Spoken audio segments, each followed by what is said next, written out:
చూసారా ఫ్రెండ్స్ మా వాళ్ళ ఫైటింగ్? అట్లా ఇట్లా ఉండదు మా వాళ్ళ ఫైటింగ్. ఎట్లా అనుకుంటారు చూడండి. హనీ సోనీ, హనీ మన మ్యాక్స్ గాడు, వీళ్ళిద్దరు సోనీ భీమా, ఇద్దరిద్దరు జంటలు అయితే అనుకుంటారు మార్నింగ్. అట్లుంటుంది మరి మన పిల్లలతోటి. మామూలుగా ఉంటుందా మన పిల్లలతోటి ఫైటింగ్ అంటే? మళ్ళీ డబ్ల్యూడబ్ల్యూ మ్యాచ్ కూడా పనికిరాదు. చూడండి ఇక జంటలు భలేదు అనుకుంటారు ఫ్రెండ్స్. వీళ్ళిద్దరూ జంట ఇల్లు మంచిది అనుకుంటారు. ప్రేక్షకులు లేరని ఫీల్ కాకండి. ఇక్కడ ఒక ప్రేక్షకురాలు, అక్కడ ఒక ప్రేక్షకురాలు, అక్కడ అన్నది చిన్నళ్ళు ఇద్దరు అన్నారు.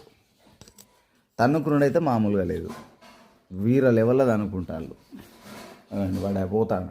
అరే భీమా ఒకసారి తోకుపురా భీముడు, హెలికాప్టర్ ఊపురా తొందరగా భీమా అబ్బా ఊపట్లేడండు.